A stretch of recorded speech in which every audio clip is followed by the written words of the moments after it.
రెండవ సమూయేలు 5వ అధ్యాయం 10వ వచనం. దావీదు అంతకంతకు వర్ధిల్లెను, సైన్యములకు అధిపతియగు యెహోవా అతనికి తోడుగా ఉండెను. ప్రార్థన చేసుకుందాం. మహాపరిశుద్ధుడా, కృపా కనికరం గల దేవా, నీ పరిశుద్ధమైన పాదాలకి వందనాలు, స్తోత్రం అర్పిస్తూ ఉన్నాను. ఇంతవరకు నాయన రోదే అనేటువంటి చిన్నదాని యొక్క జీవితం నుంచి ప్రభు కొన్ని ఆత్మీయ విషయాలు మాకు నేర్పించి ఉన్నారు. నీ పాదాలకి వందనాలు. మా మంచి బోధకుడా అయా, చదువుకున్న వాక్య భాగం నుంచి కొన్ని ఆత్మీయ పాఠాలు మాకు నేర్పించమని చెప్పి అడుగుచున్నాను నా ప్రభా. మమ్మల్ని ఇంకా ఆత్మీయంగా బలపడటకు సహాయం దయచేసి నీ కృపలో వర్ధిల్ల చేసి మీరే మహిమనందమని అడుగుచున్నాను. అయోగ్యుణ్ణు, ఎన్నిక లేని వాడిని ప్రభు, నీ చిత్తమైతే కొద్దిసేపు నీ యొక్క సిలువ చాటును మరుగుపరిచి ఇక్కడ చేరిన ప్రతి ఒక్క బిడ్డతో వ్యక్తిగతంగా మాట్లాడి మీరు మాత్రమే మహిమ, ఘనత, ప్రభావం పొందమని మా ప్రభువును మా రక్షకుని ప్రియకుమారుడు యేసుక్రీస్తు వారి అతి శ్రేష్టమైన నామములో అడిగి వేడుకొనుచున్నాను తండ్రి, ఆమేన్. దావీదు అంతకంతకు వర్ధిల్లెను, సైన్యములకు అధిపతియగు యెహోవా అతనికి తోడుగా ఉండెను. ఈ మాటలు ఏ సందర్భంలో వ్రాయబడ్డాయి అని మనం గమనించినట్లయితే, ఇప్పుడే చెప్పుకున్నాం, సౌలు యుద్ధంలో మరణిస్తాడు. సౌలు యొక్క కుమారులందరూ కూడా ఒకే రోజు యుద్ధంలో మరణిస్తారు. అలా మరణించిన తర్వాత యూదా ప్రాంతంపైకి దావీదు రాజుగా అభిషేకించబడతాడు. యూదా ప్రజలపై దావీదు రాజుగా అభిషేకించబడతాడు. యూదా ప్రాంతాన్ని దావీదు పరిపాలన చేస్తూ ఉంటాడు. అలా కొంతకాలం పాటు పరిపాలన చేస్తూ ఉండగా ఇశ్రాయేలు ప్రాంతం వారు దావీదు వద్దకు వచ్చి దావీదుతో ఈ విధంగా మాట్లాడతారు. 2వ సమూయేలు 5వ అధ్యాయము 1, 2, 3 వచనాలు మనం చూసినట్లయితే, ఇశ్రాయేలు వారి సకల గోత్రముల వారు హెబ్రోన్లో దావీదు నొద్దకు వచ్చి, చిత్తగించుము, మేము నీ ఎముకనంటిన వారము, రక్త సంబంధులము. పూర్వకాలమున సౌలు మా మీద రాజై ఉండగా నీవు ఇశ్రాయేలీయులను నడిపించువాడవై ఉంటివి. అయితే ఇప్పుడు నీవు ఇశ్రాయేలును బట్టి నా జనులను పాలించి వారి మీద అధిపతివై ఉందవని యెహోవా నిన్ను గురించి సెలవిచ్చి ఉన్నాడని చెప్పిరి. చాలండి. వాక్యాన్ని జాగ్రత్తగా అర్థం చేసుకునే ప్రయత్నం చేద్దామండి. సౌలు ఇశ్రాయేలు ప్రాంతాన్ని పరిపాలన చేస్తూ ఉన్నాడు.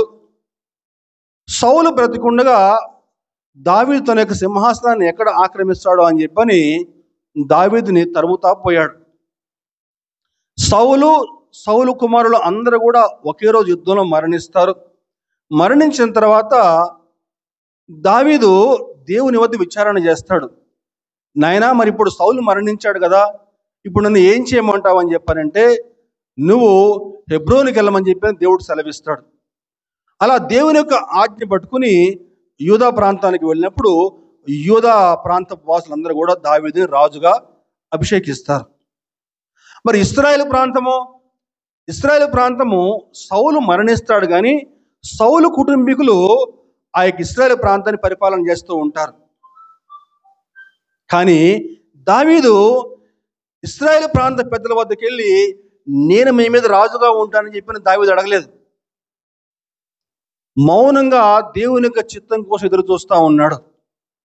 అలా మరలా 7 ఏళ్ల పాటు దావీదు మౌనంగా ఎదురు చూస్తూ ఉన్నాడండి. దేవునిపై ఆధారపడటం ఎలా? దేవుణ్ణి అడుగుతున్నాడు, దేవా నీ చిత్తం ఏంటి ప్రభువా అని చెప్పని. అంతేగాని సౌలు మరణించాడు కదా, ఇంక నేనే కదా తర్వాత అని చెప్పని వారి మీద బలవంతం చేసి తనను తను రాజుగా వారి మీద ప్రకటించుకోలేదు. దేవుడు తనకి ఏం చెప్పాడో అది మాత్రమే చేస్తా ఉన్నాడు. యూదా ప్రాంతాన్ని పరిపాలన చేస్తా ఉన్నాడు. అయితే 7 ఏళ్ల తర్వాత ఇశ్రాయేలు పెద్దలందరూ కూడా కూడి వచ్చి దావీదు వద్దకు వచ్చి ఏం మాట్లాడుతున్నారండి?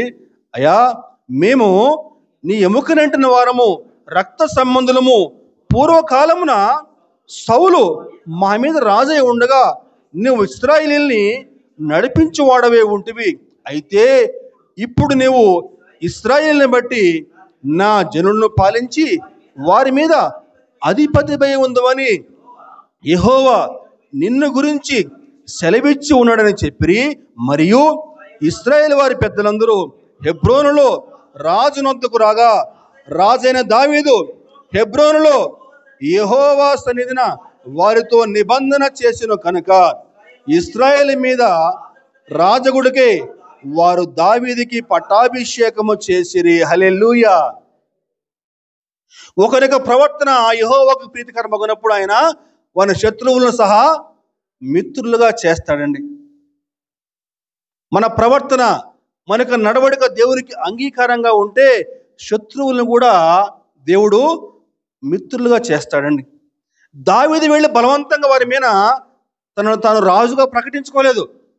వారంతట వారే వచ్చారు దావీదు వద్దకి. అయ్యా, నువ్వు యూదా ప్రాంతాన్ని పరిపాలన చేస్తా ఉన్నావు కదా, మమ్మల్ని కూడా పరిపాలన చేయి, మా మీద కూడా రాజుగా ఉండు అని చెప్పని దావీదు వద్దకు వచ్చి అడిగితే దావీదు సరే అంటాం.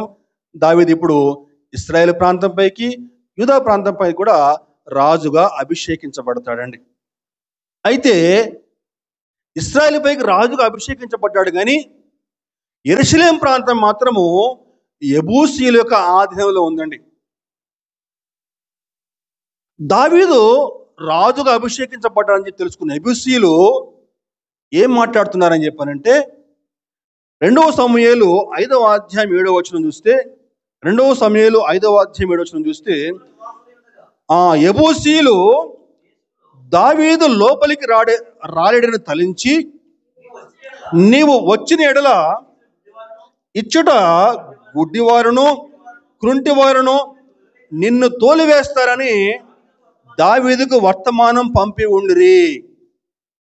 గమనించాలి, యూదా ప్రాంతము యొక్క ముఖ్య పట్టణము హెబ్రోను, ఇశ్రాయేలు యొక్క ముఖ్య పట్టణము యెరూషలేము. అయితే దావీదు ఇశ్రాయేలు ప్రాంతంపైకి రాజుగా అభిషేకించబడ్డాడు, కానీ యెరూషలేము ఎవరి ఆధీనంలో ఉంది? యెబూసీయుల ఆధీనంలో ఉందండి. చెప్తాం ఒకసారి, యెబూసీయులు అన్నామా? యెబూసీయుల యొక్క ఆధీనంలో ఉందండి. దావీదు రాజుగా అభిషేకించబడ్డాడు, ఆ వార్త వారికి తెలిసింది.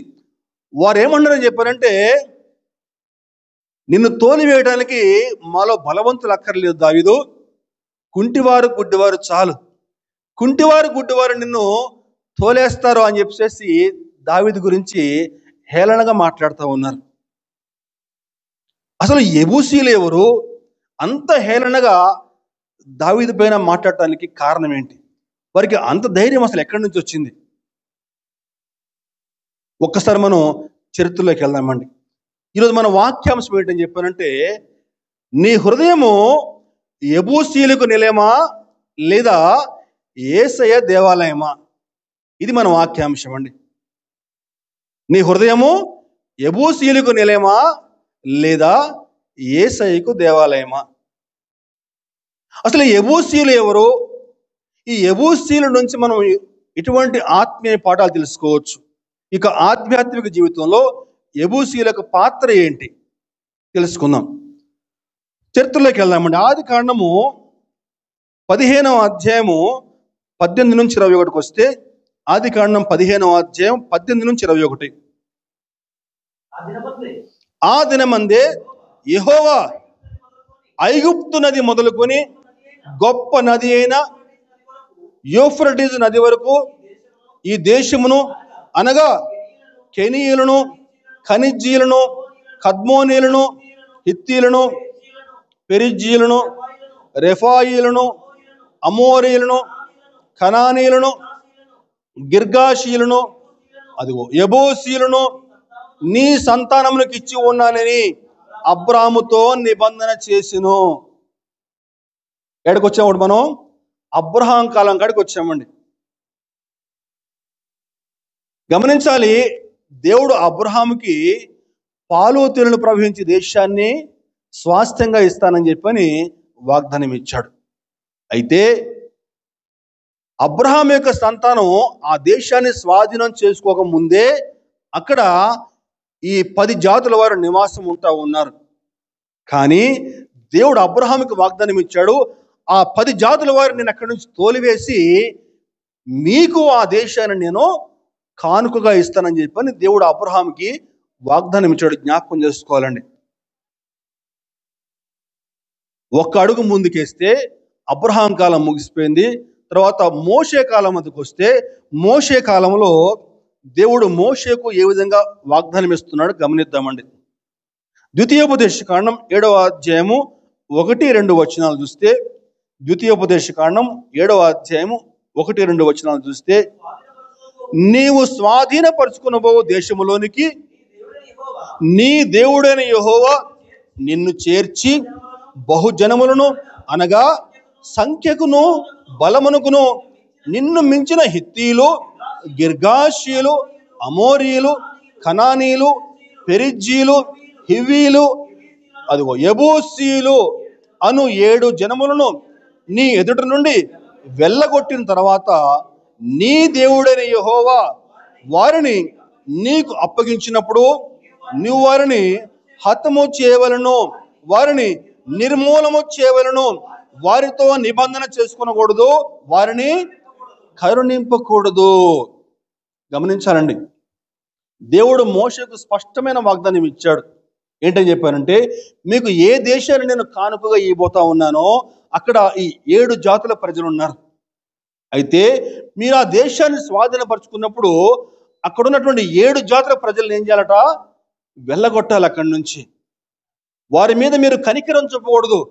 వారిని అక్కడి నుంచి మీరు తరిమేస్తేనే మీకు ఆ దేశం మీకు స్వాస్థ్యంగా మీరు అనుభవించగలరు, సంతోషంగా నెమ్మదిగా మీరు ఆ దేశంలో మీరు నివాసం ఉండగలరు అని చెప్పి దేవుడు స్పష్టంగా వాగ్దానం ఇచ్చాడండి. అయితే మోషే కాలం ముగిసింది. మోషే మరణించిన తర్వాత యెహోషువ వచ్చాడు. యెహోషువ నాయకత్వంలో ఇశ్రాయేలు 12 గోత్రాల ప్రజలకి కనాను దేశం అంతా కూడా చక్కగా భాగాలుగా భుజించబడింది. అయితే ఆ కనానుకు చేరుకున్న తర్వాత ఈ 12 గోత్రాల ప్రజలు దేవుడిచ్చిన మాట మర్చిపోయారు. మర్చిపోయి ఆ 7 జాతుల ప్రజల్ని వారి వద్ద నుంచి చాలా మందిని వెళ్ళగొట్టారు. కానీ ఇంకొంతమందిని మాత్రము పర్లేదులే, ఉంటే ఉన్నాయి, ఏం కాదులే, మన ఇంట్లో పనుల కింద పెట్టుకుందాం, ఆ పని ఈ పని చేసుకుంటూ బతుకుతారులే అని చెప్పని వాళ్ళని ఉన్నిచ్చారండి. నేను పోయిన వారం చెప్పాను, మీరు పాపాన్ని మీరు వెళ్ళగొట్టకపోతే, మీలో ఉన్న పాపమును మీరు వెళ్ళగొట్టకపోతే ఒకనాటికి ఆ పాపము మిమ్మల్ని పట్టుకుంటుందని చెప్పాను వాక్యం. దేవుడు ఏం చెప్పాడు? మీరు ఆ ప్రాంతానికి వెళ్ళిన తర్వాత అందరిని కూడా తరిమేయాల్సిందే, ఖచ్చితంగా తరిమేయాలి, ఎవరిపైన కూడా మీరు కరుణ చూపకూడదు అని చెప్పారండి.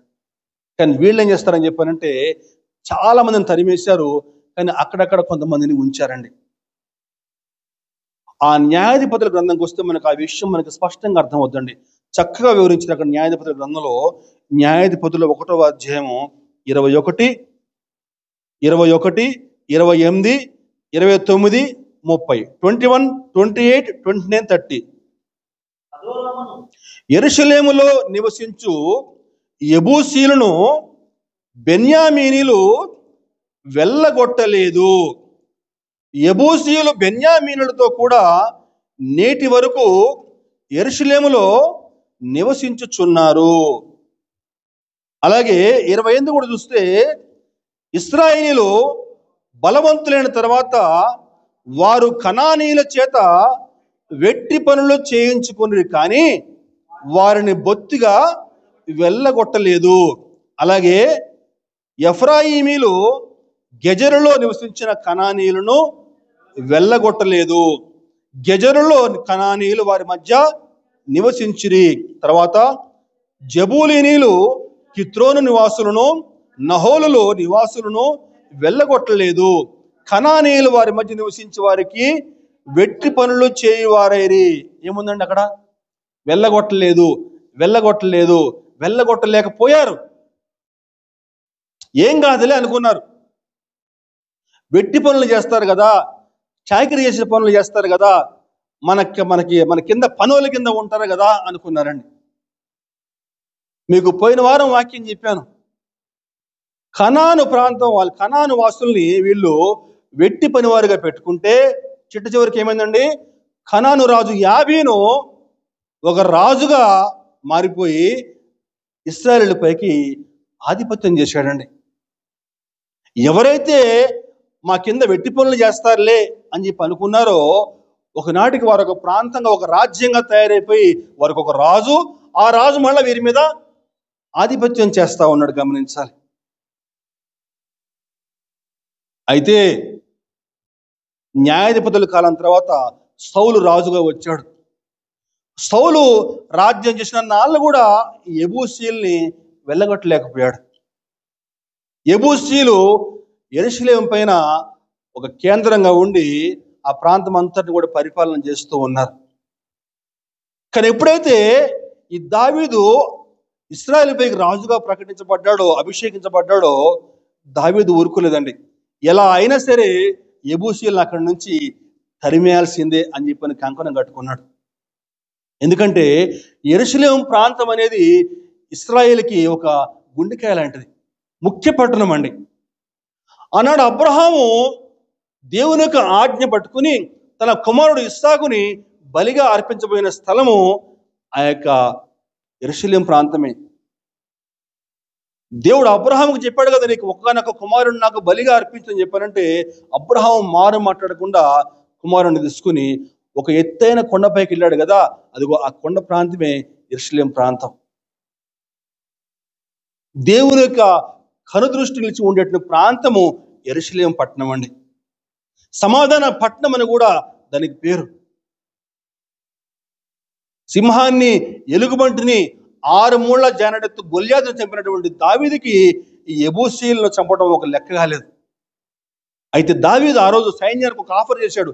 ఎవరైతే యెబూసీయులను హతం చేస్తారో వారిని నా సైన్యానికి సైన్యాధిపతిగా చేస్తానని చెప్పి ఒక ఆఫర్ ఇచ్చాడు. ఆఫర్ ఇవ్వగానే యోవాబు అనే ఒక వ్యక్తి సైన్యాన్ని కూడగట్టుకుంటాడు. దావీదు యొక్క సూచనలను పట్టుకుని జాగ్రత్తగా కొండపైకి వెళ్ళి వాళ్ళని హతం చేస్తారండి. వాళ్ళని కొండ జాతుల వారు అని చెప్పనే వాళ్ళు ఆనాటి కాలంలో. కొండపైన ఉండే వాళ్ళని చంపడం చాలా కష్టం. ఎందుకని చెప్పంటే కొండపైకి వెళ్తా ఉంటే పైనుంచి వాళ్ళు ఏం చేస్తారు? రాళ్ళు విసరటమో లేకపోతే బాణాలు చేయటమో. ఏమంటే కింద నుంచి పైన ఉన్న వాళ్ళని చంపడం చాలా కష్టం, కానీ పైన ఉన్న వాళ్ళ కింద వాళ్ళని చంపడం చాలా ఈజీ. వాళ్ళు ఎత్తైన కొండ మీద ఉండేవాళ్ళు వీళ్ళు ఇక్కడి నుంచి వెళ్ళి వాళ్ళని చంపుదామని చెప్పి ప్రయాణం చేస్తూ ఉంటే మార్గ మధ్యలోనే అనేక మంది చనిపోయేవారు. కానీ దావీదు చాలా తెలియగలవాడండి. దేవుడిచ్చిన జ్ఞానం ఏం చేశాడని చెప్పంటే, ఒక నీటి కాలువ ఇక్కడి నుంచి పైకి పారుతా ఉందని గ్రహించాడు దావీదు. పరిశోధనలో తెలిసింది ఆ విషయం తర్వాత కాలంలో. కింద నుంచి పైకి ఒక నీటి కాలువ ఉందని చెప్పని ఆ నీటి కాలువను పట్టుకుని ఆ నీటి కాలువ గుండా ప్రయాణం చేసి పైకి వెళ్ళాడు. యెబూసీయుల్ని మొత్తం అందరిని కూడా హతం చేశాడండి. ఆ మాట ఉందక చూద్దామండి. 2 సమూయేలు 5వ అధ్యాయంలో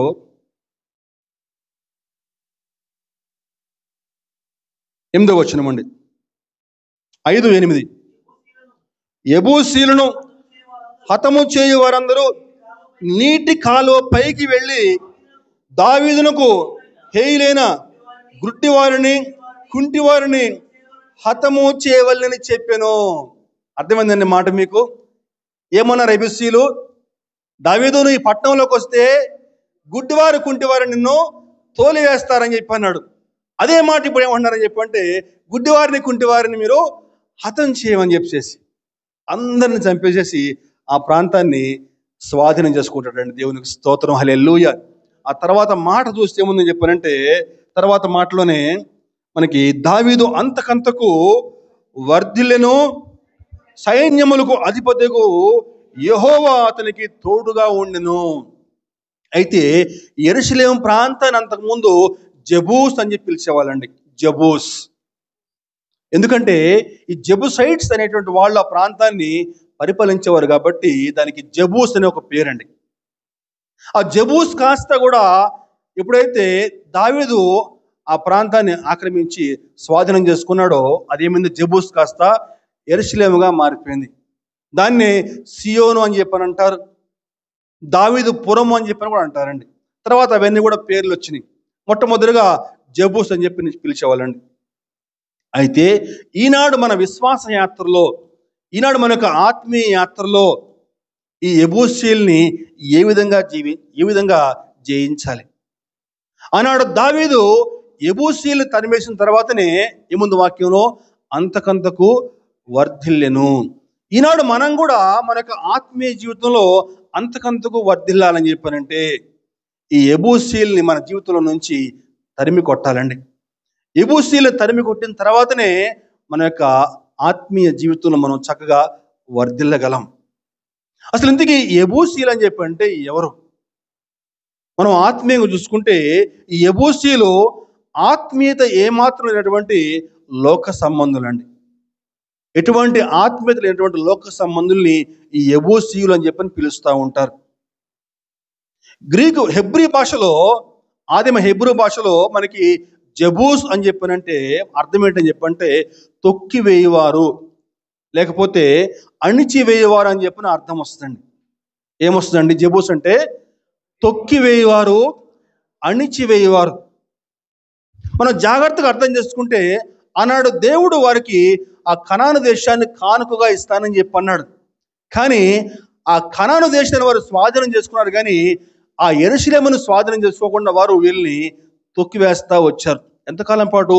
దావీదు వచ్చే వరకు కూడా వారు ఆ ప్రాంతాన్ని పరిపాలన చేస్తా వీరిని తొక్కేస్తా ఉన్నారు. వారేమో కొండ ప్రాంతంలో నివాసం ఉంటాం, వీరేమో ఒక అడుగు కింద ఉంటా ఉన్నారండి. తొక్కివేసేవారు. ఈనాడు దేవుని బిడ్డలుగా ఉన్నటువంటి మనల్ని ఆధ్యాత్మికంగా అభివృద్ధి చెందనీయకుండా తొక్కివేస్తున్నటువంటి యెబూసీలు ఎవరు? అది మనం తెలుసుకోవాలండి. ఏం చెప్పుకున్నాం మనం? యెబూసీలు అని చెప్పానంటే ఆత్మీయత ఏమాత్రం లేనటువంటి లోక సంబంధులు.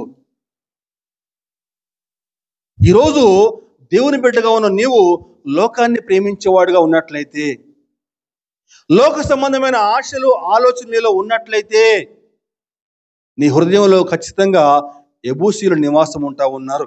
నీలో వాక్యము ఎదగనీయకుండా ఆ యొక్క యెబూసీలు నిన్ను అణిచివేస్తా ఉన్నారు. గమనించాలండి, జాగ్రత్తగా అర్థం చేసుకుందాం. ఈరోజు నువ్వు ప్రతి వారం కూడా క్రమం తప్పకుండా మందిరానికి రావచ్చు. సంఘం అంతటి ఎదుట కూడా నువ్వు బాప్తిసం తీసుకోవచ్చు గాక. ప్రతి వారం కూడా క్రమం తప్పకుండా మందిరానికి రావచ్చు గాక. కానీ నీ హృదయం ఎలా ఉంది? నువ్వు హృదయపూర్తిగా దేవుని పట్ల విశ్వాసం కలిగి ఉన్నావా, లేకపోతే లోపల అంతరంగంలో లోకాశలు కలిగి ఉన్నావా? జాగ్రత్తగా నిన్ను నువ్వు వ్యక్తిగతంగా పరిశీలన చేసుకో. ప్రతి వారం కూడా క్రమం తప్పకుండా మందిరానికి వస్తా ఉన్నావు, దేవునికి కానుకిస్తా ఉన్నావు, సంఘం అందరి ఎదుట రక్షణ పొందుకున్నావు, బాప్తిసం పొందుకున్నావు, అంత బాగానే ఉంది. కానీ నీ హృదయం ఎలా ఉంది? మీకు అర్థమయ్యేలా చెప్తాను. మనకి అపోస్తల కార్యంలో మనకి గారడే సీమోను కనిపిస్తాడు. ఫిలిప్పు ఆ ప్రాంతం అంతా కూడా దేవుని యొక్క సువార్త ప్రకటిస్తూ ఉంటే, అద్భుతాలు సూచక్రియలు చేస్తూ ఉంటే అందరూ కూడా దేవుని పట్ల విశ్వాసం ఉంచి అందరూ కూడా బాప్తిసం పొందుకుంటూ ఉంటారండి. అలా బాప్తిసం పొందుకుంటూ ఉంటే ఈ గారడే సీమోను కూడా, అతను కూడా వచ్చి బాప్తిసం అని చెప్పారంటే ఫిలిప్ అతను కూడా బాప్తిసం ఇస్తాడు. కానీ ఈ యొక్క గారడే సీమోను యొక్క హృదయము సరైంది కాదు. కొంతకాలం తర్వాత పేతురు యోహాను వచ్చి వారందరి మీద చేతుల నుంచి ప్రార్థన చేస్తూ ఉంటే పరిశుద్ధాత్మ అందరిపైకి దిగొస్తా ఉంటే ఈ గారడే సీమోను పోయి ఒక డబ్బులు కట్ట తీసుకొచ్చి పేతురికి ఇచ్చి, నాకు కూడా ఆ వరం కావాలి అని చెప్పి అడుగుతా ఉన్నాడండి. అర్థమైందండి? పేతురు యోహాను చంద్రుని మీద ప్రార్థన చేస్తూ ఉంటే, పరిశుద్ధాత్మ అందరిపైకి దిగి వస్తూ ఉంటే, ఈ గారడి సీమోను ఆశ్చర్యపోయాడండి. అరే, ఎంత గొప్ప అద్భుతం ఇది అని చెప్పని కొంత డబ్బు గబగబా తీసుకొచ్చి పేతురికి ఇచ్చి, నాకు కూడా అలా ప్రార్థన చేస్తే అందరి మీదకి పరిశుద్ధాత్మ దిగి వచ్చాడు, వరం నాకు కావాలి, డబ్బు ఎంతైనా పర్వాలేదు అని చెప్పని పేతురుకు డబ్బులు ఇవ్వబోతే, పేతురు ఏమంటున్నాడో చూద్దాం ఒకసారి. పేతురు ఏమంటున్నాడని చెప్పానంటే, అపోస్తల కార్యము 8వ అధ్యాయము 20-23 వచనం చూస్తే, అందుకు పేతురు, నీవు ద్రవ్యమిచ్చి దేవుని వరము సంపాదించుకుందునని తలంచుకొనినందున నీ వెండి నీతో కూడా నశించును గాక, నీవు ఘోర దుష్టత్వంలోనూ దుర్నీతి బంధకములో ఉన్నట్లు నాకు కనపడుచున్నదని చెప్పెను. హల్లెలూయా, దేవునికి స్తోత్రం. పైకి మాత్రం భక్తిపరుడే, పైకి మాత్రం అందరితో సమానంగా విశ్వాసం కలిగి ఉన్నాడు, బాప్తిసం పొందుకున్నాడు, ఏమండి దేవుని మాటలు వింటున్నాడు, క్రమంగా మందిరానికి వెళ్తా ఉన్నాడు, అంత బాగానే ఉంది. కానీ అతని హృదయం ఎలా ఉంది? సరైంది కాదు. లోక ఆశలు అతన్ని విడిచిపెట్టిపోలేదు. ఎప్పుడైతే పేతురు యోహాను ప్రార్థన చేస్తే అందరి మీదకి పరిశుద్ధాత్మ దిగిరాగానే, నాకు కూడా వరం కావాలని చెప్పని డబ్బులు ఇచ్చాడండి. కానీ పేతురు ఏమంటున్నాడండి? నీ హృదయము దేవుని ఎదుట సరైంది కాదు. అంటే గారడి సీమోను ఉద్దేశం ఏంటని చెప్పారంటే, ఆ వరం పొందుకుని మరికొన్ని గారడీలు చేసి ఇంకా బాగా డబ్బు సంపాదించుకోవాలని చెప్పని ఒక భయంకరమైన ఆలోచన ఈ గారడి సీమోను కలిగి ఉన్నాడు. వాక్యం ఉంటున్న సహోదరుడు సహోదరి, ఈరోజు అనేక మంది క్రైస్తవులు ఈనాడు భక్తి ముసుగులో దేవుని వద్ద నుంచి లబ్ధి పొందుకోవాలని చెప్పని ఆశ కలిగి ఉన్నారు. వాస్తవం ఇది. సేవకులు కూడా తక్కువేం కాదు. నువ్వెంత డబ్బు ఇస్తే నీకు అంత ఆశీర్వాదం. నువ్వు ఆశీర్వాదాలు కావాలా? నువ్వు దేవునికి డబ్బులు అయితే, నువ్వు దేవునికి డబ్బులు ఎంత ఇస్తే నీకు అంత ఆశీర్వాదం. ఈరోజు జనాలు కూడా ఆశ్చర్యం ఏంటని చెప్పండి, అక్కడికి ఎక్కువ మంది వెళ్ళిపోతున్నారు. చాలా విచారం ఇది. క్రైస్తవ్యం కొత్త పొందలు దొక్కుతా ఉంది. అనుకుంటున్నారు వారు కూడా, మేము కూడా భక్తి గలవారమే. కానీ వారి హృదయాన్ని ఎవరు పరిపాలన చేస్తూ ఉన్నారు? యెబూసీయులు పరిపాలన చేస్తూ ఉన్నారు. వారి హృదయంలో దేవుడు లేడు. వారు అనుకుంటున్నారు మేము భక్తి గల వారమే అని చెప్పని. కానీ వారి హృదయంలో ఎవరున్నారండి? యెబూసీయులు ఉన్నారు. ఆ యెబూసీయులు దేవుని యొక్క వాక్యం వారిలో ఫలించనీయకుండా అణిచివేస్తూ ఉన్నారు. ఈరోజు నీ హృదయం ఎలా ఉంది? లోకం పట్ల ఆసక్తి కలిగి ఉన్నావా? లోక ఆశలు నెరవేర్చుకునేవాడిగా ఉన్నావా? పరిశీలన చేసుకో. యెబూసీయులు అణిచివేవారు, త్రొక్కివేసేవారు అని చెప్పిన అర్థం వస్తుంది. ఈ అణిచివేసే అంశంకి వస్తే మనం విత్తువాని ఉపమానానికి వెళ్ళిపోవాలండి. మత్తయి సువార్తలో విత్తువాని ఉపమానానికి వస్తే ఏముందండి? విత్తువాని ఉపమానంలో ఒక విత్తువాడు చెప్పాలి కొన్ని విత్తనాలు విత్తుతా ఉన్నాడు. విత్తుతా ఉంటే కొన్ని విత్తనాలు ఏమైనాయమ్మా? రోడ్డు పక్కన పడ్డాయి. త్రోవ పక్కన పడితే ఏమైనాయమ్మా? త్రోవ పక్కన ఆ పక్షులు వచ్చి ఎత్తుకుపోయినాయి. కొన్ని విత్తనాలు ఎక్కడ పడ్డాయమ్మా? రాతి నేల మీద పడ్డాయి. పడిన తర్వాత కొంతకాలం పాటు ఆ మొక్క పెరిగింది, కానీ ఎండ కొట్టగానే అవి మాడిపోయినాయి. మరికొన్ని విత్తనాలు ఎక్కడ పడ్డాయి? ముళ్ళ పొదల్లో పడ్డాయి. ముళ్ళ పొదల్లో పడిన విత్తనాలు ఏమైనాయమ్మా? ఎదిగాయి, కానీ ముళ్ళ కంపలు అణిచివేశాయి. మంచి నిలబడ్డ విత్తనాలు మాత్రం చక్కగా ఎదిగి ఫలించేయండి. గొప్ప పాఠం ఇందులో దాగి ఉందండి. రోడ్డు పక్కన పడిన విత్తనాలు. మన సంఘాలకు వచ్చేటువంటి అనేక మంది క్రైస్తవులే ప్రభు ఇగో ఈనాటి పరిస్థితి ఎప్పుడో వివరించి చెప్పాడు. ఈనాడు అనేక మంది దేవుని మందిరానికి వస్తూ ఉంటారు, దేవుని యొక్క వాక్యం వింటూ ఉంటారు. దేవుని యొక్క వాక్యం విన్న తర్వాత మందిరం దాటి బయటకు వెళ్ళిన తర్వాత ఆకాశ పక్షులు వచ్చి వాటిని ఎత్తుకుపోయాయని చెప్పారంటే, సాతాను శక్తులు వారిలో ఉన్నటువంటి వాక్యాన్ని ఎత్తుకుపోతాయి.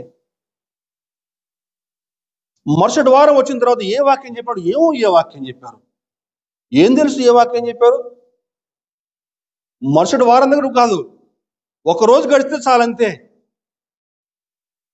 వాక్యం వెళ్ళిపోద్దు. అసలు ఏం చెప్పారు వాక్యం, వస్తారు వాక్యం వింటారు అంతే. ఆ వాక్యం వారి హృదయంలోకి పోదు. ఎందుకని చెప్పానంటే సాతాను గాడు రెడీగా ఉంటాడు, వెంటనే వచ్చి ఆ వాక్యాన్ని అంతే సంగతులు చిత్తగించవలేను. వీళ్ళందరూ కూడా ఈ రోడ్డు పక్కన పడిన విత్తనాలు లాంటి వారు అన్నమాట. అయితే రెండవ భాగం వచ్చేసరికి ఏంటి చెప్పంటే రాతి నేలపై పడిన విత్తనాలు అన్నమాట. వీరు కూడా వాక్యం వింటారండి, వీరు కూడా వాక్యం వింటారు. వీరేంటని చెప్పంటే దేవుని గురించి వారు ఒక నిర్దిష్టమైనటువంటి అభిప్రాయం కలిగి ఉంటారు. ఏంటని చెప్పంటే వారి యొక్క ఆశలు, వారి యొక్క కోరికలు తీర్చేటువంటి దేవుడుగా వారిని భావించి వారి మందిరానికి వస్తూ ఉంటారు. వారి కుటుంబాల్లో చక్కగా మేలు జరుగుతూ ఉంటే, చక్కని ఆశీర్వాదాలు ఉంటే చక్కగా క్రమంగా మందిరానికి వస్తారు. కానీ వారి కుటుంబంలో ఏదైనా కష్టం రాగానే, ఏదన్నా ఇరుకు ఇబ్బంది రాగానే వారి ఆశల సౌధము కూలిపోతుంది. దేవుణ్ణి వారు ఒక రకంగా ఊహించుకుంటారన్నమాట. కానీ ఆ యొక్క కోరిక నెరవేరకపోయేసరికి దానికి భిన్నంగా దేవుడు వెళ్తా ఉన్నాడు. మరి కుటుంబంలో కష్టాలు వచ్చినాయి, ఇరుకులు వచ్చినాయి, ఇబ్బందులు వచ్చినాయి, ఆ యొక్క కష్టాలు శ్రమలు తీరట్లేదు. నెమ్మదిగా వారిలో విశ్వాసం ఏమైందట, సన్నగిల్లిపోయి మందిరానికి రావటం మానేస్తారు. అదేనా ఉంది వాక్యంలో. చక్కగా మొక్క ఎదిగి ఫలిస్తుంది, ఎండ కొట్టగానే ఏమొద్దట, వేరు వేరు లోపలికి పోనందువల్ల, వేరంటే ఏంటి, విశ్వాసం, విశ్వాసంలో లోపలికి పోనందువల్ల ఆ మొక్క. మూడో అంశానికి వస్తే అక్కడ కూడా వాక్యం ఎదుగుద్దండి మంచిగానే. అక్కడ కూడా మొక్క ఎదుగుద్ది. విత్తువాడు అని చెప్పానంటే దేవుడు, విత్తనం అని చెప్పంటే దేవుని యొక్క వాక్యం. కొంచెం ఆత్మీయంగా ఆలోచన చేయాలి ఇవన్నీ కూడా. అక్కడ కూడా మొక్క ఎదుగుద్ది, కానీ కొంతకాలం తర్వాత ఆ మొక్కతో పాటు ముళ్ళ కంప కూడా ఎదుగుద్దట. ఆ మొక్కతో పాటు ముళ్ళ కంప కూడా ఎదుగుద్ది. ఆ ముళ్ళ కంప ఏం చేస్తుందని చెప్పానంటే ఆ మొక్కని ఎదగనీయకుండా అణిచివేస్తుంది. ఎబూసీలు, ఇదిగో వీరే ఎబూసీలు అని చెప్పానంటే అణిచివేస్తుంది అంతే. ఆ మొక్క ఎదుగుదామని చెప్పి అనుకుంటుంది, కానీ ఆ ముళ్ళ కంప ఆ మొక్కని ఎదగనీయకుండా అణిచివేస్తూ ఉంటుందండి. ఇంతకీ ఆ ముళ్ళ కంపలు ఎవరయ్యా అని చెప్పానంటే ఒక ముందుకేస్తే 13వ అధ్యాయము మనకి 22లో, 13వ అధ్యాయం 22 చూస్తే, ముండ్ల పొదలలో విత్తబడిన వాడు వాక్యము వినువాడే గాని ఐహిక విచారమును ధనమోహమును ఆ వాక్యమును అణిచివేయును కనుక వాడు నిష్ఫలుడగును. నిష్ఫలుడగును. ఐహిక విచారములు, ధన వ్యామోహాలని ఎబుసీలు దేవునిలో ఎదగనీయకుండా, వాక్యులు ఎదగనీయకుండా అణిచివేస్తూ ఉంటారన్నమాట. ఇదిగో ఈ ఆత్మీయ ఎబుసీల్ని ఏ విధంగా జయించాలి? ఇంతకీ ఐహిక విచారం అని చెప్పానంటే ఏమి తిందుమా, ఏమి త్రాగుదమా, ఏమి ధరించుకుందుమా. అవునండి, కొంతమంది అదే ఉంటుంది జీవితం అంతా కూడా. ఈరోజు ఏం తినాలి, మధ్యాహ్నం ఏం తినాలా, సాయంకాలం ఏం తినాలా, ఏమండి ఈరోజు ఏం తాగాల, ఈరోజు ఈ బ్రాండ్ తాగాను బాగాలేదు, ఆ రోజు అక్కడ తాగా కదా ఆ బ్రాండ్ చాలా బాగుంది, ఏమండి ఆ రోజు ఊరికి పోతే అక్కడ మనం తాటికల్లు తాగాం, తాటికల్లు చాలా బ్రహ్మాండంగా ఉంది. ఇవే ఆలోచనలు ఎప్పుడు కూడా. ఇటువంటి లోక సంబంధులు ఎలా ఉంటారని చెప్పానంటే గమనించండి. కొంతమంది చూస్తే వాళ్ళు ఒక 3-4 మెంబర్స్ కూర్చుంటారు. వాళ్ళు ఎప్పుడు కూడా ఏంటని చెప్పారంటే మా ఇంట్లో ఆ బట్టలు ఉన్నాయి, మాకు ఇంత బంగారం ఉంది, మాకు ఇన్ని పొలాలు ఉన్నాయి, ఏమండి మీకు ఎన్ని పొలాలు ఉన్నాయి, మీ మీ అత్తగారు పెట్టలేదా మీకు, మా అత్తగారు ఈ మధ్యకాలంలో ఇది పెట్టారు, ఏమండి ఇక ఇవే మాటలు అనమాట. ఇంక వేరే ఇంకేముండదు. ఇంకా ఏ బట్టలు వేసుకోవాలి, ఏమండి ఏ కారు కొనాలి, ఇక వేరే వాక్య సంబంధమైన మాటలు కానీ, వాక్య సంబంధమైన ఆలోచనలు కానీ, ఆధ్యాత్మిక ఆలోచనలు కానీ ఏమి ఉండవండి. వాస్తవం నేను చెప్పేది ఇది. కానీ వాక్యము అటువంటి వారి గురించి ఏం చెప్తుంది చెప్పానంటే మనకి ఫిలిప్పీ పత్రికలో చాలా కఠినమైన మాట ప్రభువు అక్కడ వ్రాయించాడండి. ఇటువంటి కఠినమైన మాటలు వ్రాయించి ప్రభు ఏంటని చెప్పారంటే, ఈ యొక్క చివరి దినాల్లో మన యొక్క నడక మార్చుకుంటామని చెప్పి ప్రభు యొక్క ఆలోచన అండి. అంతకంటే వేరే ఇంకేం లేదు. ఫిలిప్పీ 3:19 చూస్తే, నాశనమే వారి అంతము, వారి కడుపే వారి దేవుడు, వారు తాము సిగ్గుపడవలసిన సంగతులు యందు అతిశయపడుచున్నారు, భూ సంబంధమైన వాటి యందే మనస్సు నుంచున్నారు. వారి కడుపే వారి దేవుడు. వారు అనుకుంటున్నారు మేము దేవుడిని పూజ చేస్తున్నాము, యేసుక్రీస్తుని మేము ఆరాధన చేస్తున్నాం అనుకుంటున్నారు. కానీ వారి దేవుడు ఎవరట? వారి దేవుడు ఎవరమ్మా? వారి కడుపే వారి దేవుడు. వారి కడుపును వారు పూజ చేస్తున్నారండి, దేవుడిని కాదు పూజ చేసేది. ఎంత భయంకరం అన్నమాట, గమనించారా? నాశనమే వారి అంతము. గమనించాలండి, ఇది ఈ రోజు మన సమాజంలో సంగతి కాదండి. ఆనాడు యేసు ప్రభు ఈ లోకంలో పరిచయం చేసిన కాలంలో కూడా అటువంటి వారు అనేక మంది ఉన్నారు. రొట్టెల కోసం ఆయన్ని వెంబడించేవారు బోళ్ళంత మంది. యేసు ప్రభు ఎక్కడికి వెళ్తే అక్కడికి అనేక మంది జనసమూహం అండి. అయితే వారిలో ఎక్కువ మంది రొట్టెల కోసం వెంబడించే వాళ్ళే. ప్రభువే స్వయంగా చెప్పాడు, మీరు రొట్టెల కోసం నన్ను వెంబడిస్తా ఉన్నారు, క్షయమైన ఆహారం కోసం కష్టపడొద్దు, అక్షయమైన ఆహారం కోసం కష్టపడండి అని ప్రభు వారిని గద్దించాడు. మరికొంతమంది ఏం చెప్పారంటే, స్వస్థతలు అద్భుతాల కోసం ఆయన వెంబడించేవారు మరికొంతమంది.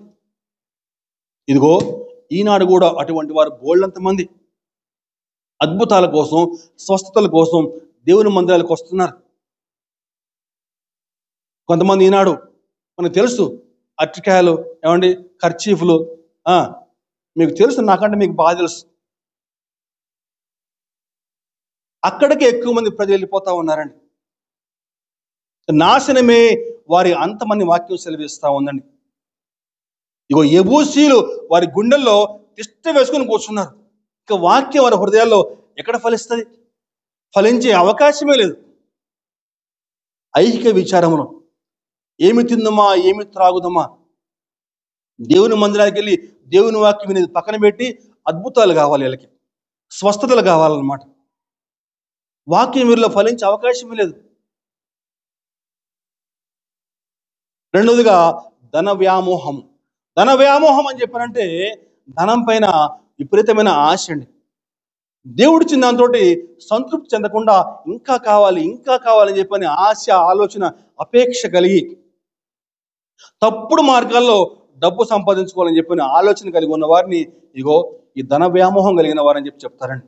తప్పుడు మార్గాల్లో, సరైన మార్గంలో కాదండి, తప్పుడు మార్గాల్లో వీళ్ళు సంపాదించుకోవాలని ఆశపడతా ఉంటారు. బైబిల్లో అటువంటి వారు బోళ్ళంత మంది ఉన్నారు. బిలాము దగ్గర మొదలు పెడితే మనకి బిలాము, ఇంకా గెహజీ, ఆకాను, వీరందరి యొక్క అంతము మీకు బాగా తెలుసు. బిలాముని కత్తి చేత చంపేశారు. గెహజీకి కుష్ఠరోగం వచ్చింది. ఆకాను కుటుంబం అంతా కూడా రాళ్ల చేత కొట్టబడి చంపబడతారండి. దేవుని యొక్క వాక్యము నీలో ఫలించకుండా అణిచివేస్తున్న ఆ యెబూసీలు ఎవరు? ఐహిక విచారాలా, లేకపోతే ధన వ్యామోహమా? పరిశీలన చేసుకుందాం.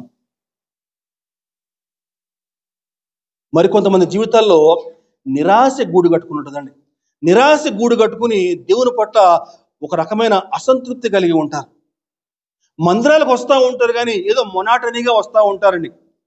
వారిలో ఏంటని చెప్పారంటే, చాలా కాలం నుంచి నేను మందిరానికి వస్తూ ఉన్నాను కానీ మా జీవితం ఇంకా ఇంతే, నా బతుకు ఇంకా ఇంతే, నా జీవితంలో ఏ మార్పు లేదు, ఎదుగు బొదుగు లేకుండా నా జీవితం ఉంటా ఉంది.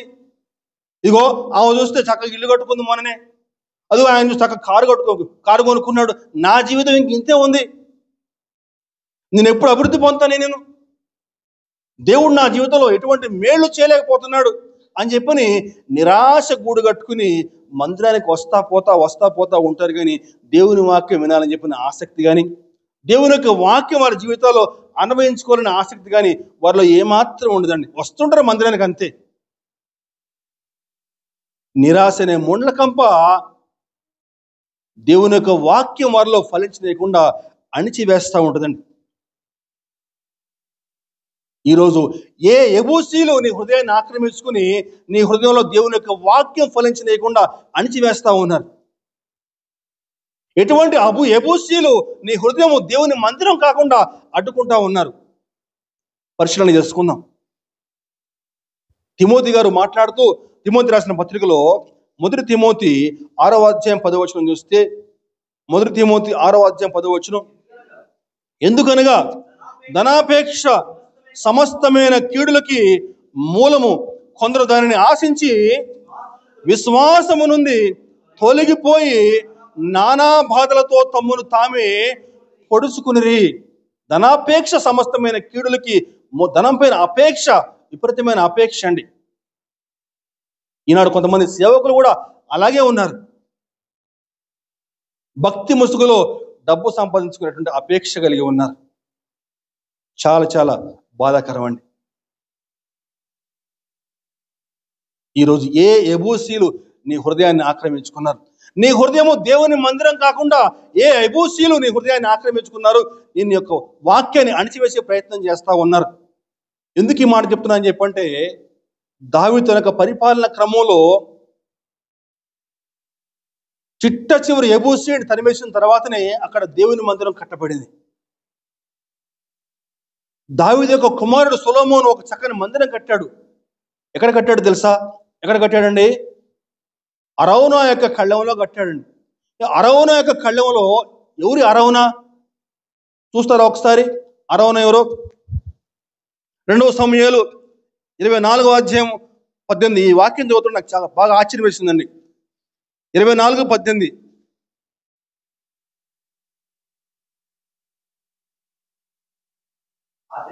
ఆ దినమున గాదు దావీదు వద్దకు వచ్చి, నువ్వు పోయి యెబూసీయుడైన అరౌనా యొక్క కళ్ళములో యెహోవా నామమున ఒక బలిపీఠము కట్టించుమని అతనితో చెప్పగా, దేవునికి స్తోత్రం, హల్లెలూయా. అందరూ యెబూసీయులను తరిమేశాడు, కానీ ఒక్క రాజు మాత్రం మిగిలి ఉన్నాడు. ఇదిగో ఇతను కూడా యెబూసీయుడే. ఆ దినమున అంటే ఏ దినమున? దావీదు పరిపాలన చేస్తున్న క్రమంలో వృద్ధాప్యంలోకి వచ్చాడు. దాదాపుగా ఒక మధ్య వయసు నుంచి వృద్ధాప్యంలోకి వచ్చాడు. దావీదుకి ఒక తలంపు వచ్చింది. ఏం చెప్పానంటే, తన రాజ్యంలో ఎంతమంది సైన్యం ఉన్నారో లెక్క పెట్టాలా అని చెప్పి అనుకున్నాడు. ప్రవక్త వస్తాడు, నాయనా నీకు ఎటువంటి ఆలోచన వచ్చింది?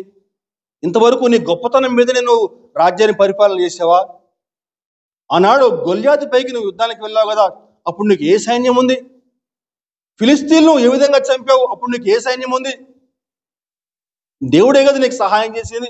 ఇప్పుడు నువ్వు నీ యొక్క రాజ్యంలో సైన్యం ఎంత ఉందని చెప్పి నువ్వు అనుకుంటావా? అంటే దేవుని పైన విశ్వాసం తగ్గిపోయిందా? ఇటువంటి పాపం నువ్వు ఎందుకు చేస్తున్నావు అని చెప్పని ప్రవక్త గద్దిస్తాడు. కానీ దావీదు వినలేదు. దావీదు అటువంటి పాపిష్టి ఆలోచన చేసినందుకు దేవుని దూత వచ్చి అక్కడ దావీదుతో మాట్లాడుతున్న మాటలు చూద్దామండి. 2 సమూయేలు 24వ అధ్యాయము 12వ వచనం, నువ్వు పోయి దావీదుతో ఇట్లనము, యెహోవా సెలవిచ్చినదేమనగా, 3 విషయములను నీ ఎదుట పెట్టుచున్నాను, వాటిలో ఒక దానిని నువ్వు కోరుకుని ఎడ్లా నేనది నీ మీదకి రప్పించదును. కావున గాదు దావీదు వద్దకు వచ్చి ఇట్లని సంగతి తెలియజెప్పాను, నీవు నీ దేశమందు 7 సంవత్సరములు క్షామము కలుగుట ఒప్పుకుందువా? నిన్ను తరుముచున్న నీ శత్రువులు అందరి ఎదుట నిలవలేక నువ్వు 3 నెలలు పారిపోవుటకు ఒప్పుకుందువా?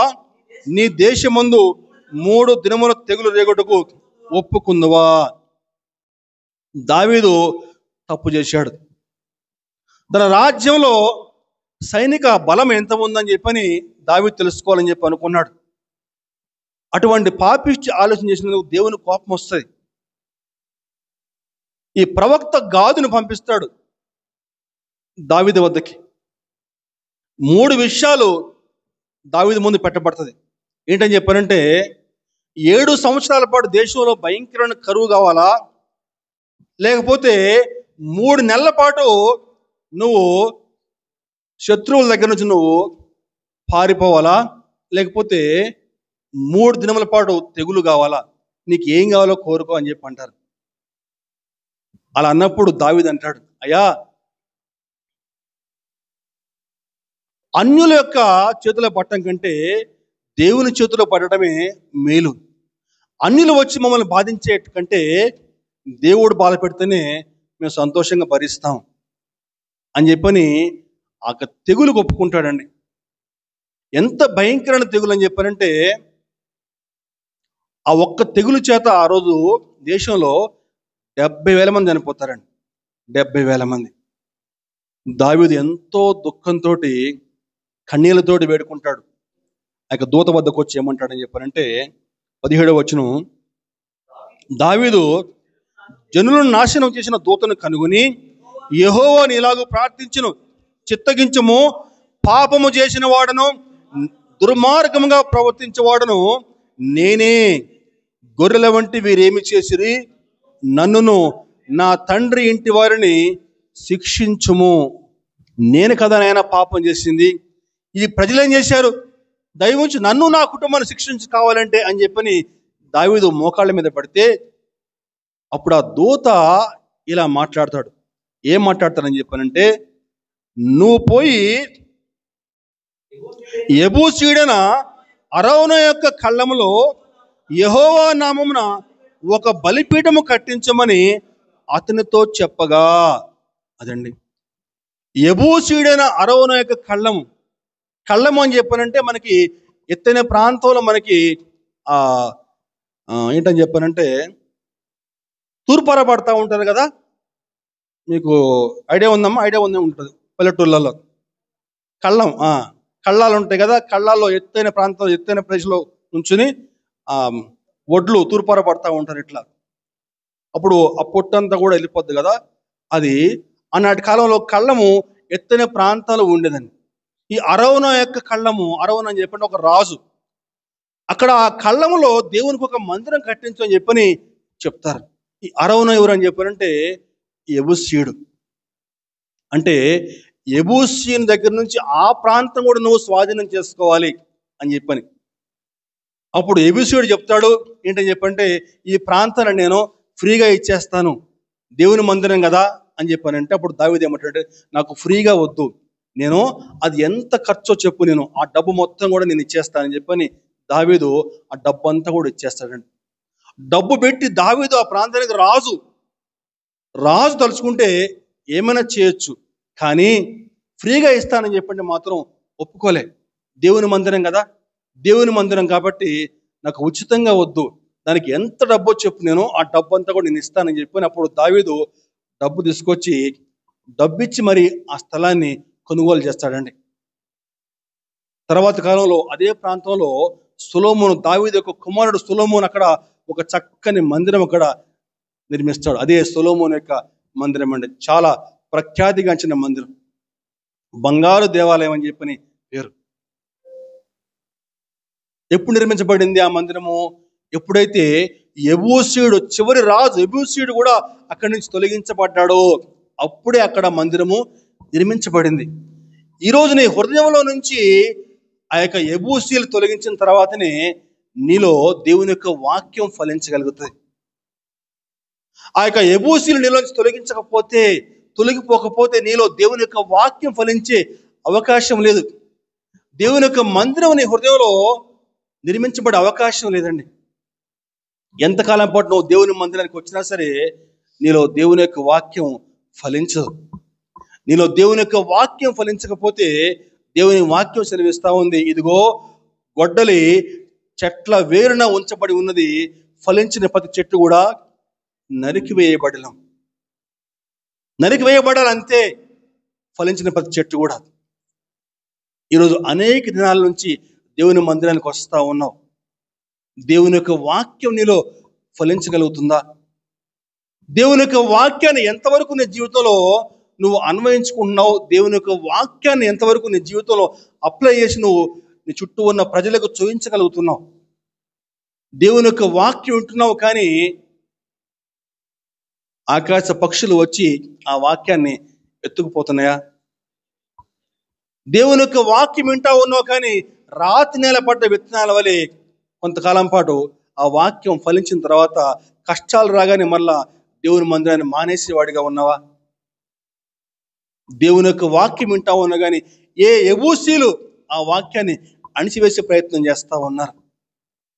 ఏ యెబూసీలు నీ యొక్క మందిరం నీకు హృదయంలో ఆక్రమించుకుని వాక్యాన్ని నీలో ఎదగనీయకుండా అణిచివేస్తా ఉన్నారు. పరిశీలన చేసుకో. దేవుని సన్నిధిలో మౌనంగా మోకరిల్లు. నీ హృదయం ఎలా ఉంది? నీ హృదయం దేవుని ఎదుట సరిగా ఉందా లేదా? పరిశీలన చేసుకో, సరి చేసుకో. ఎందుకని చెప్పానంటే చిట్ట చివరి దినాల్లో జీవిస్తా ఉన్నామండి. దేవుడు ఖచ్చితంగా ప్రశ్నిస్తాడు, నీ హృదయం ఎలా ఉంది? నీలో ఆ యెబూసీలు తొలగిపోయిన తర్వాతనే దేవుని యొక్క మందిరం నీలో నిర్మించబడుతుందండి. దేవుడి కొద్ది మాటలు దీవించునుగాక. ఆమేన్.